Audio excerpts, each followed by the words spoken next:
In today's video, I'm going to teach you how to create transcripts for videos in Google Drive. This process is simple and very useful if you need to make your content accessible or just want to have a text version of your video for any reason. Let's dive into it. First things first, the initial step is to upload your video to Google Drive.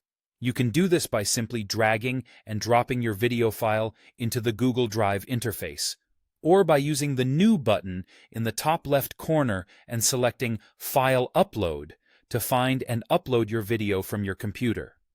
Make sure that your video is fully uploaded before you proceed to the next steps. This may take a few moments depending on the file size and your internet connection. Now that your video is safely uploaded onto Google Drive, let's move on to generating captions. Begin by locating your video in Google Drive. Once found, right-click on the video file. You'll see a menu pop up with several options. From this menu, select Manage Caption Tracks. This is where we'll start the process of creating automatic captions for your video. Next, you'll want to click on Generate Automatic Captions. Google Drive will now work its magic to create captions for your video. This can take a little while, so it's a great opportunity to grab a cup of coffee or stretch your legs as Google puts together a handy set of captions for you. Once the captions have been generated, it's time to view the transcript.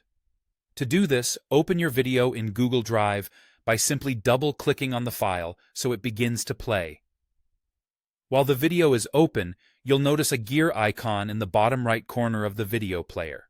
Give that icon a click, and it will open up more options for you. Among these options is where you'll find Transcript. Select Transcript to view the full text version of your video's dialogue. And there you have it. You've successfully created a transcript for your video using Google Drive's built-in tools. Remember, having a transcript is not only helpful for making your content accessible to a wider audience, but it can also be a great asset for creating subtitles in other languages, searching for specific content within the video, or even for referencing and editing purposes if you plan on making changes down the line.